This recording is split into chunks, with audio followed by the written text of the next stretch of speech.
கடைசில என்கிட்ட 200 ரூபாய் பித்தாள நெக்லஸ் கொடுத்து ஏமாத்திட்டு போயிட்டாளா? இன்னைக்கு உன்னை விட மாட்டேன்டி. நீ யாரை ஏமாத்தின? மேனகாவாக்கும். உன்னை சும்மா விட்டுருவேன்னு நினைச்சாடி.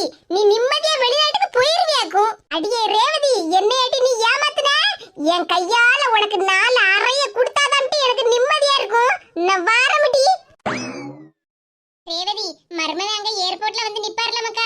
ஆனா பெரியம்மா, நான் கிளம்பும்போது ஃபோன் பண்ணி சொல்லிடுவேன். அவங்க நேரா அங்க ஏர்போர்ட்டுக்கு வந்துருவாங்க. சரி மக்கா, இல்ல ஒத்தையில போறியே அதனால தான் கேட்டேன் பாத்துக்க. என்ன பெரியம்மா, வரும்போது அவர் அங்க இருந்து ஃளைட் ஏத்தி விட்டாரு. நானும் ஒத்தையில தான் இங்க வந்தேன். அதே மாதிரி இப்ப ஒத்தையிலேயே போயிர போறேன். ஒண்ணும் பிரச்சனை இல்ல.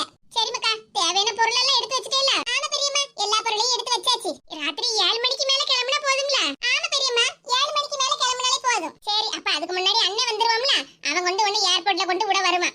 ஆமா, ஏர்போர்ட்ல கொண்டு போய் விடுறதுக்கு இவங்களுக்கு ஒரு ஆளு. அடியே ரேவதி, உனக்கு எவ்வளவு திமிரு இருந்தா நீ என்னையே ஏமாத்துவா? மைனி, வார்த்தை அளந்து பேசுங்க. நான் ஒண்ணும் உங்களை ஏமாத்தல. ஆமா, ஏமாத்தல. நெக்லஸ் நெக்லஸ்னு சொல்லிக்கிட்டு கடைசில 200 ரூபாய் நெக்லஸ் என் கையில கொடுத்துட்டு போனியே, அப்ப அதுக்கு பேர் ஏமாத்து வேலை இல்லையா? இங்க பாருங்க மைனி, தேவையில்லாதத பேசிட்டு இருக்காதீங்க. ஆமாடி, உனக்கு தேவையில்லாததுதான். இங்க பாரு மேனகா, உன் வேலையை மட்டும் பாரு. அவ ஊருக்கு கிளம்புறதுக்கு நிக்க. அவ ஊருக்கு போட என்ன, போகாட்டி போட எனக்கு என்ன? பேசாம இருக்க மாட்டியா நீ? பெரியம்மா, இதுல நீங்க தலையிடாதீங்க. நீங்க போய் ரெஸ்ட் எடுங்க. ஆமா, தங்கச்சி மகா சொல்லுதல்ல, அத கேட்டுக்கிட்டு அப்படியே போய் ரெஸ்ட் எடுங்க. இங்க பாருங்க மைனி, உங்களுக்கும் எனக்கும் தான் பேச்சு. இதுல பெரியம்மாவை பத்தி என்ன பேசிட்டு இருக்கீங்க? ஏதாவது ஒண்ணு சொன்ன உடனே உங்க 2 பேருக்கு அப்படியே கோவம் பொத்துக்கிட்டுலாம் வருது. ஆமா மைனி, இல்லாததையும் பொல்லாததையும் சொன்னா யாருக்கா இருந்தாலும் கோவம் வரத்தான் செய்யும். பெரியம்மா, நீங்க போய் ரெஸ்ட் எடுங்க. நான் கொஞ்சம் தனியா பேசணும். ரேவதி, இவ பேசுதெல்லாம் சரியில்லை. அப்புறம் சண்டை ஏதாவது வந்துற போகுது. அதெல்லாம் நான் பாத்துக்கிட்டேன் பெரியம்மா. நீங்க உள்ள போய் ரெஸ்ட் எடுங்க.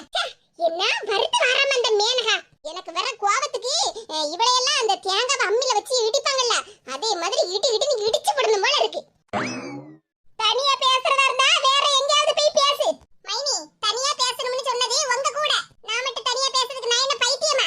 ஆமாடி, நீ பைத்தியக்காரி, ஏமாத்துக்காரி, திமிரு பிடிச்சவ. இங்க பாருங்க மைனி, மைனிங்கிற மரியாதையில தான் நான் உங்ககிட்ட பேசிக்கிட்டு இருக்கேன். நீங்களும் அதே மாதிரி பேசுங்க. உனக்கெல்லாம் என்னடி மரியாதை? ஏமாத்துனவளுக்கு மரியாதை கொடுக்கணும்னு அவசியமே இல்ல. இங்க பாருங்க, சும்மா சும்மா ஏமாத்துக்காரின்னு சொன்னீங்கன்னு வச்சுக்கிடுங்க, அப்புறம் என்ன பண்ணுவேன்னு எனக்கு தெரியாது. நானா உங்களை எல்லா வேலையும் செய்ய சொன்னேன்? நீங்க தானே ஏன் சம்மந்திகாரி நீ, உனக்காக நான் செய்யறது எல்லாமே என் கடமை, அப்படி இப்படின்னு நீங்க தானே எல்லா வேலையும் செஞ்சீங்க. அது நீ அந்த தங்க நெக்லஸ் என்கிட்ட தருவ அப்படின்னு நினைச்சுக்கிட்டு தான் எல்லா வேலையும் பார்த்தேன். அத தந்துட்டீங்களா? அப்புறம் என்ன? தங்க நெக்லஸ் எனக்கு வர கோவத்துக்கு என்னடி வாங்கின கைய பிடிக்க? பின்ன வாங்கின கைய பிடிக்காம நீங்க அடிப்பேளா? அதன என் கண்ணத்துல வாங்கணுமா? திமிரு பிடிச்சவள. யாரு திமிரு பிடிச்சவ? நீங்க தான் மைனி. கைய கீழே போடுங்க மைனி. உனக்கு என் கையால 2 அறைய கொடுத்த நம்பி எனக்கு நிம்மதியா இருக்கும். ஓஹோ, நீங்க என்ன அறையியே நான் பாத்துக்கிட்டு சும்மா நிக்கணுமா? நானே அப்பதே இருந்து பாத்துக்கிட்டு தான் இருக்கேன். நான் உங்களை மைனி தான் கூட்டிக்கிட்டு இருக்கேன். ஆனா நீங்க என்னடா என்ன வாட்டி போட்டிட்டு பேசிட்டு இருக்கீங்க? அப்படி தான் பேசுவேன். உனக்கெல்லாம் என்னடி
உன் காலை பிடிச்சு தர தரன்னு இழுத்து கொண்டு போய் வெளியே போடுறதுக்கு எனக்கு ஒரு நிமிஷம் கூட ஆகாதுடி.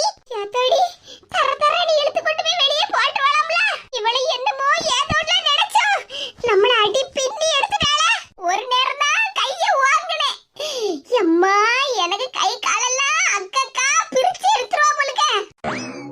நான் எங்க மைனிகாரியா பண்ண வேலையெல்லாம் இவ என்கிட்ட காட்டுதாளே. யாத்தாடி இவகிட்ட கொஞ்சம் ஜாக்கிரதையாவே இருக்கணும். என்ன அந்த பக்கமா திரும்பி அடுத்தது என்ன பண்ணலாம்னு யோசிச்சிட்டு இருக்கீங்களா? ஆமா ரேவதி, அடுத்தது வீட்டு வாசல்ல பெருக்கலாமா இல்லனா துணியை துவைக்கலாமான்னு யோசிச்சிட்டு இருக்கேன். ஆமா நல்லா யோசிப்பா இவ. பாருடி கேமரால நான் எல்லாத்தையும் பார்த்துக்கிட்டு தான் இருப்பேன். எங்க பெரியம்மா கிட்ட ஏதாவது நீ பிரச்சனை பண்ணினேன்னு வச்சிக்க, அடுத்த ஃளைட் ஏறி திரும்ப உங்க வீட்டுக்கு வந்துரும் பாத்துக்க. இல்ல இல்ல ரேவதி, நான் எந்த பிரச்சனையும் பண்ண மாட்டேன். அதான் நான் பார்த்தேன். பெரியம்மா நான் கிளம்புதேன். சரி மக்கா பார்த்து போயிட்டு வா. யாத்தாடி அலையடிச்சு வாஞ்ச மாதிரில இருக்கு.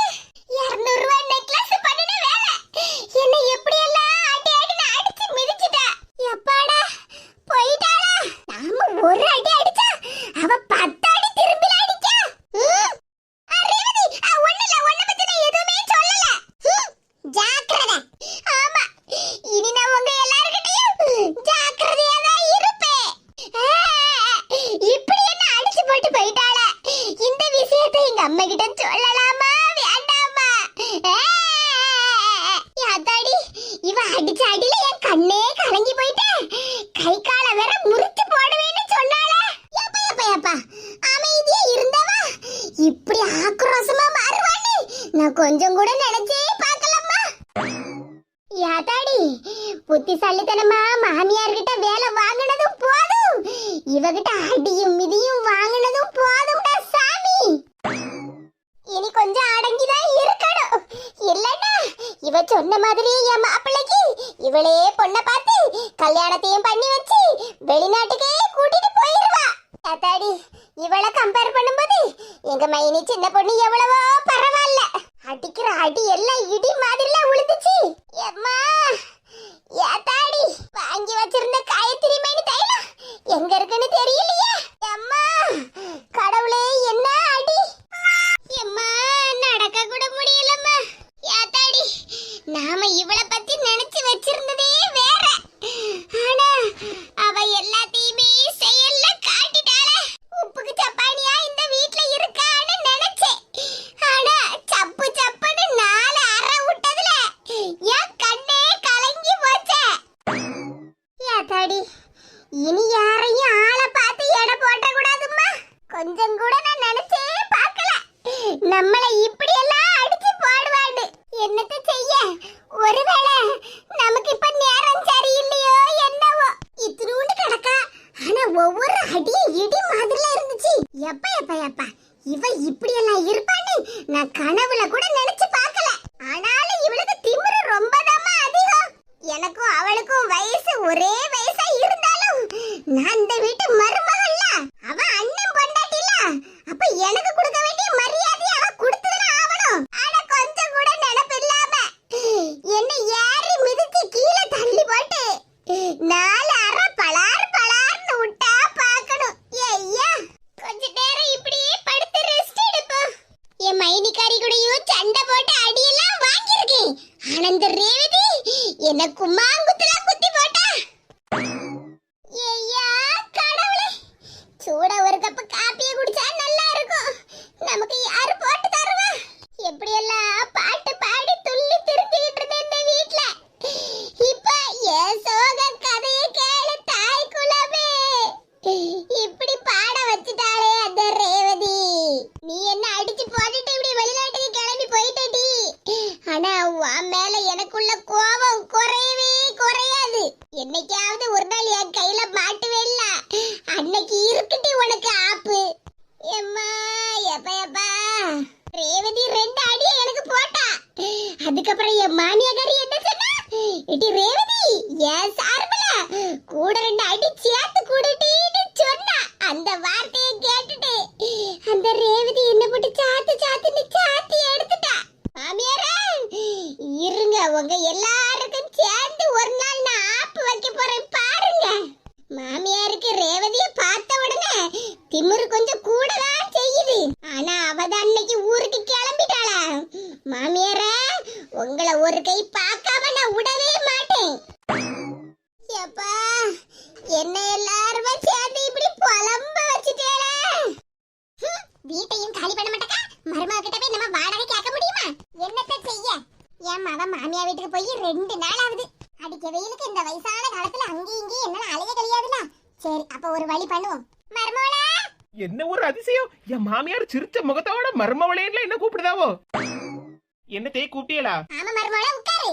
இல்லத்தே என்ன விஷயம்னு சொல்லுங்க, கொஞ்சம் வேலை கிடக்கு பாத்துருங்க. வேலையெல்லாம் அப்புறம் பாத்துக்கலாம் மருமகளா, ஒரு 5 நிமிஷம் உட்காரு. எங்க மாமியாருக்கு பேச்சு தோரணையே இன்னைக்கு வித்தியாசமா இருக்கு. சொல்லுங்க தே. மருமகளா என் மவளுக்கு கல்யாணம் முடிஞ்சு ஒரு 1.5 வருஷம் கிட்ட ஆக போகுதுல. ஆமாத்தே, இன்னும் ஒரு 6 மாசம் போச்சுன்னா 2 வருஷம் ஆகும். ஒரு நல்ல விஷயம் பண்ணலாம்னு இருக்க மருமகளா. என்னது நல்ல விஷயமா? அதுவும் எங்க மாமியாரா? என்னதே சொல்ல வரியோ? இங்க பாரு மருமகளா, இதெல்லாம் நீ எடுத்து போட்டு பண்ண வேண்டிய காரியம் தான். ஆனா நீ மறந்துருப்ப பத்தியா? அதனாலதான் உனக்கு ஞாபகப்படுத்தலாம்னு உன்னை கூப்பிட்ட பத்துக்க. மீனகாவுக்கு கல்யாணம் முடிஞ்சு 1.5 வருஷம் கிட்ட ஆகுது.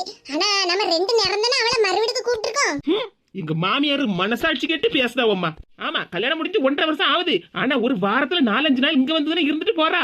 அவதான் வாரம் மறுபடியும் வந்து போயிட்டு தானே இருக்கா. மருமகளா அதனாலதான் நாளைக்கு என் மவளையும் மருமகனையும் 3வது மறுவீடுக்கு கூப்பிடலாம்னு இருக்க பத்துக்க. ஏட்டி நீங்க பேசுறதெல்லாம் கொஞ்சம் நியாயமா இருக்கா? அவ மாமியார் வீட்டுக்கு போய் 2 நாள் தான் ஆகுது, அதுக்குள்ள 3வது மறுவீடுக்கு கூப்பிடணும்னு சொல்லிட்டு இருக்குதியே. இங்க பாரு மருமகளா, நம்ம செய்ய வேண்டிய கடமையை செஞ்சுதானே ஆகணும். இன்னும் நாள் போயிட்டே இருந்து வச்சுக்கியா அப்புறம் 2 வருஷம் ஆயிரும். 2 வருஷம் ஆகி 3வது மறுவீடு கூப்பிடலேன்னு அவ மாமியாக்காரி நம்ம மேல கோவப்படலாம் செய்வாவோ. வாரம் இங்க வந்து கடந்துக்கிட்டு என் உயிரை வாங்கப்பட்டவளுக்கு மறுவீடு ஒண்ணுதான் கேடு. ஏன் மருமகளா எந்திச்சிட்ட? உட்காரு, இன்னும் கொஞ்சம் பேச வேண்டியது இருக்குல்ல. ஆமா உங்ககிட்ட எல்லாம் பேசியே தான் என் ஜீவன் எல்லாம் போகுது. ஏன் மருமகளா இப்படி கோவப்படுதா? நீ செய்ய வேண்டிய கடமை தானே உனக்கு ஞாபகப்படுத்தினேன். ஆமா இவ்வளவு நாளா நான் செஞ்ச கடமை எல்லாம் போதும். இனி நான் என் வாழ்க்கையை நான் நல்லபடியா வாழாண்டாமா. சின்ன பொண்ணு என்னாச்சு உனக்கு? எதுக்கு இப்படி எங்க அம்மா கிட்ட கோவமா பேசிட்டு இருக்கா? பாரு மக்கா, நான் உன் பொண்டாட்டி கிட்ட நல்லதா எடுத்து சொல்லிக்கிட்டு இருக்கேன். அவ என்னடானா என்கிட்ட கோவமா பேசிட்டு இருக்கா. ஆமா நல்லதுதான் எடுத்து சொல்லிக்கிட்டு இருக்காவோ. ஏங்க உங்க அம்மா நாளைக்கே உங்க தங்கச்சியும் மாப்பிளையும் 3வது மறுவீடுக்கு இங்க வர சொல்ல போறாவளாம். ஆமா மக்கா, உன் தங்கச்சி என்ன 3வது மறுவீடு நம்ம கூப்பிடவே இல்ல பத்தியா? அதனாலதான் நாளைக்கே வர சொல்லலாம்னு இருக்க பத்துக்க. ஏமா உனக்கு கொஞ்சமாவது அறிவு இருக்காமா? யாவல உன் பொண்டாட்டி தான் சத்தம் போடுறான்னா நீ என்கிட்ட சத்தம் போட்டுட்டு இருக்க? பின்ன தங்கச்சி அவ மாமியார் வீட்டுக்கு போய் 2 நாள் தான் ஆகுது, அதுக்குள்ள மறுவீடுக்கு கூப்பிடுதேன்னு சொல்லிக்கிட்டு இருக்கா. ஆவல என் பிள்ளைய பார்த்து 2 நாள் ஆகுது. அவளை நம்ம வீட்டுக்கு 2 நாள் வர சொல்லி நல்ல சாப்பாடுலாம் செஞ்சு எடுத்து கொடுக்கலாம்ல. அதுக்கு தான் சொல்றேன். பேசாம இருங்கம்மா. 2 மறுவீடு கூப்பிட்டதே பெரிய விஷயம், இதுல 3வது மறுவீடு வரைக்கும் கூப்பிடணுமாக்கும். இங்க பாருங்க உங்க அம்மா நினைக்கிறதெல்லாம் சரிப்பட்டு வராது சொல்லிவிட்டேன். ஆமா அவங்க வருவா, அவளுக்கு வடிச்சு கொட்டிட்டு கிடக்கிறதுக்கு நான் ஒண்ணு இந்த வீட்டு வேலைக்காரி இல்ல. ஆமா என் மவளும் மருமகனும் மறுவீடுக்கு வந்தாவனா நீ தான் சமைச்சு தரணும். பாத்தீங்களா உங்க அம்மாவுக்கு பேச்ச? நானே எவ்வளவு கஷ்டப்பட்டு உங்க தங்கச்சியை மாமியார் வீட்டுக்கு அனுப்பி வச்சிருக்கேன்னு தெரியுமா? உங்க அம்மா என்னடா மறுவீடுக்கு கூப்பிடுதே அப்படி இப்படின்னு சொல்லிட்டு கிடக்காவோ. இதெல்லாம் சரிப்பட்டு வராதுங்க, இதெல்லாம் சரிப்பட்டே வராது. உங்க தங்கச்சியை உங்க அம்மா மறுவீடுக்கு கூப்பிடுதாவோ கூப்பிடாம போறாவோ எனக்கு என்ன? ஏங்க ஒரு 2000 ரூபாய் இருந்தா தாங்க. இடி எனக்கு சம்பளமே திங்கக்கிழமை தாண்டி வரும், நீ இப்ப 2000 ரூபாய் கேக்கா? எங்க நீங்க எங்க வாங்குவீன்னு எனக்கு தெரியாது. எனக்கு 2000 ரூபாய் தாங்க. உங்க தங்கச்சி இங்க மறுவீடுக்கு வந்துட்டு போறது வரைக்கும் நான் எங்கேயாவது டூருக்கு போயிட்டு வரேன். குழுவுல இருந்து எல்லாரும் டூருக்கு போறாவலாம், எனக்கு 2000 ரூபாய் மட்டும் தாங்க. மக்கா மாணிக்கம், அப்ப தங்கச்சியை வேணா அடுத்த மாசம் மறுவீடுக்கு கூட்டி வரலாம். குழுவுல இருந்து டூருக்கு போறாவல்ல, எனக்கு ஒரு 2000 ரூபாய் சேர்த்து கொடு, நானும் மருமகளும் போயிட்டு வரோம். இவங்க தொல்லை தாங்க முடியாம டூருக்கு போலாம்னா கூடவே நானும் வாரேன்ல சொல்லுதாவோ. பேசாம இருமா. வெயில்ல எங்க பக்கத்துல உள்ள கடைக்கே போக முடியலையா, டூருக்கு போறாவலாம் டூருக்கு. ஏம்ல உன் பொண்டாட்டி மட்டும் டூருக்கு போறேன்னு சொல்லுதா? அப்ப நான் போக கூடாதா? சின்ன பொண்ணு ரூபாலாம் என்கிட்ட எதுவும் இல்ல, இப்ப டூருக்குலாம் நீ எங்கேயும் போக வேண்டாம். ஆமா நான் எங்கேயும் போகாம வீட்லயே உட்காந்துக்கிட்டு சோத்த பங்கிக்கிட்டு வீட்டு வேலையே பாத்துக்கிட்டு இருக்க சொல்லுதேடா. என்ன சின்ன பொண்ணு இப்படி சொல்லுதா? நீ இல்லாம நான் மட்டும் வீட்டுல எப்படி ஒத்தையில இருப்பேன்? ஏன் உங்க அம்மா இருக்காவோ, நாளைக்கு உங்க தங்கச்சியும் மாப்பிளையும் வரப்போறாவோ, அப்புறம் என்ன? சின்ன பொண்ணு அப்படி எல்லாம் சொல்லாத. என்ன இருந்தாலும் என்ன விட்டுட்டு நீ ஒத்தையில டூருக்கு போவாத. உங்ககிட்ட எல்லாம் பேச்சு எனக்கு என்னத்துக்கு? நான் போய் டூருக்கு எப்ப போறாவன்னு போய் விசாரிச்சுட்டு வரேன். சின்ன பொண்ணு சின்ன பொண்ணு என்னடா சின்ன பொண்ணு ஜாம் பண்ணிட்டு இருக்கா? பேசாம இருமா. எங்களை கொஞ்சமாவது நீ நிம்மதியா இருக்க விடுதியா? எந்த நேரம் பார்த்தாலும் என் மவான்னு அவளை பத்தி மட்டுமே பேசிக்கிட்டு இருக்கா. நானும் உன் மவன் தானே, நானும் நல்லா இருக்கணும்னு ஏமா நினைக்கவே மாட்டேக்கா? இல்ல நீ இங்கே தானே இருக்கா? உன் தங்கச்சி மாமியார் வீட்டுக்கு போய் 2 நாள் ஆகுதுல, அதனால தான் அவளை பார்த்து பேசணும்னு நினைச்சேன். இங்க பாருங்கம்மா, தங்கச்சி இப்பெல்லாம் மறுபடியும் ஒண்ணும் கூப்பிட முடியாது. வேணும்னா அத உங்களுக்கு போன் வாங்கி கொடுத்துருக்கோம்ல, அதுல வேணா போன் பண்ணி அவகிட்ட பேசுங்க, எவ்வளவு நேரம் வேணாலும் பேசுங்க. இல்ல என் மவளங்க நான் வரவ போயிடு நீங்க நினைச்சேன்னு வச்சுக்கிடுங்க, நான் என் மாமியா வீட்டுக்கு போயிருவேன். மனுஷனை யாராவது நிம்மதியா இருக்க விடுதாவளா? பொண்டாட்டி பேச்சு கேட்டு போறான் பாரு. சரி இப்போ இவன் சொன்ன மாதிரி போன் பண்ணியாவது பேசுவோம் என் மவகிட்ட. சோதடை மேல் இத்தோட போது படா சாமி. இந்த நேரத்துல நமக்கு யாரு ஃபோன் பண்றாங்க? என் தாய் குலம்ல ஃபோன் பண்ணுது. எங்க அம்மா கிட்ட இங்க நடந்ததே எல்லாம் சொல்லலாமா வேண்டாமா? சம்மந்திக்காரி கையால அடியும் மிதியும் வாங்கினேன்னு எங்க அம்மா கிட்ட சொன்னா எவ்வளவு அசிங்கமா இருக்கும். வேண்டாம், எங்க அம்மா கிட்ட சொல்லாண்டா. ஹலோ எம்மா, நல்லா இருக்கியா மக்கா? எனக்கு என்னம்மா, நல்லா இருக்கேன். இந்த வீட்டு ராணி இல்ல இல்ல மகாராணி. என்ன மக்கா சொன்னா? மகாராணி மாதிரி இருக்கியா? ஆமாம்மா, நான் இந்த வீட்டு மகாராணி மாதிரில இருக்கேன். நீ எனக்கு சொல்லி தந்த மாதிரி தான் நான் நடந்துக்கிடுவேன். அப்படியே மக்கா, ரொம்ப சந்தோஷம். என் மாமியார போட்டு என்ன வேலை வாங்குது தெரியுமா? அப்படியே மக்கா? ஆமாம்மா, அதான் மகாராணின்னு சொன்னோம்ல. நான் சொன்ன எல்லா வேலையும் எங்க மாமியார் பாப்பாவோ. நான் நல்லா ஹாயா உட்கார்ந்துகிட்டு வேலைக்கு நல்லா சாப்பிட்டுக்கிட்டு ஜாலியா இருக்கம்மா. இப்ப நமக்கா என் மனசு குளுகுளுன்னு இருக்கு. நீ கவலையே படாதம்மா. ஓ மகான்னா எப்படி நடந்துக்கிடணும், யார்கிட்ட எப்படி வேலை வாங்கணும்னு எனக்கு நல்லா தெரியுமா. அதான பாட்டேன். என் மவனா சும்மாவா? இப்ப இருக்க மாதிரியே உன் மாமியாரி உன்கிட்ட அடங்கியதான் இருக்கணும். சரிம்மா, அதான் நான் பாத்துக்கிறேன். எம்மா, உனக்கு ஒண்ணு தெரியுமா?